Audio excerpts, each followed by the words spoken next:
Manuals. Usually they come with your bike, but let's be honest, who reads those? And if you do, what do you remember of it? That's why BBB Cycling made working on your bike a bit easier with Watch That Manual. You don't need to read anything because we'll show you exactly what to do and what not to do.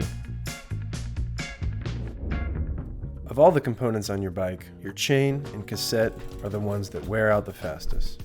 The type of cassette, as well as where, how much, and in what weather you ride, can influence their lifespan. Replacing your cassette may seem like a complicated task, but it's not that difficult. Let me show you in 2 minutes. You'll need these two specific tools: the lockout to loosen the cassette lock ring, and the super handy T-Rex grip to hold the cassette in place. There are also chain whips available, but the T-Rex sounds cooler, and it's easier to use. Remove your rear wheel from your bike.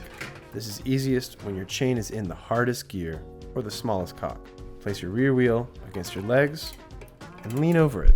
This way you can apply the most force, and believe me, that might be necessary. Use the T-Rex grip to hold the cassette on one of the middle cogs. If you're right-handed, use your left hand to hold the cassette. Use your strong hand to apply force with the lockout. Make sure they are opposite each other in the 1/4 to 3 position. Now use your arm strength and perhaps your body to push the lockout down and loosen the lock ring. This can be a bit tough. Keep holding the cassette while loosening the ring. There are roughly 2 types of cassettes. The XD and XDR cassette comes off in one piece, while the HG version comes off cog by cog. Installing a new XD cassette is quite straightforward. Slide the entire cassette onto the freehead body. It can only go on one way. Then, tighten the lock ring with the lockout. When it's almost tight, you'll feel resistance and hear clicks. Tighten the ring firmly and check if the cassette has no play. It's preferable to use a torque wrench for this. An HG cassette consists of different parts and/or cogs. Each part, or cog, can only go on in one way.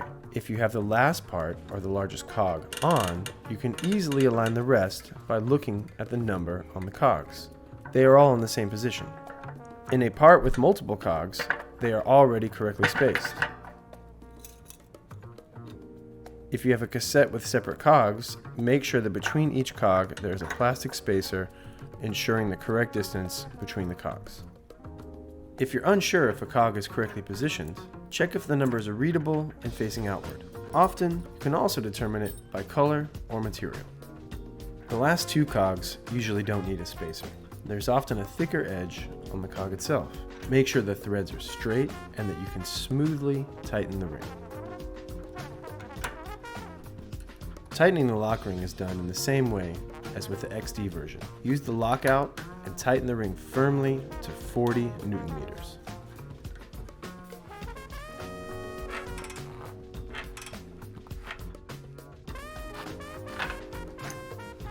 See, that wasn't too bad, was it?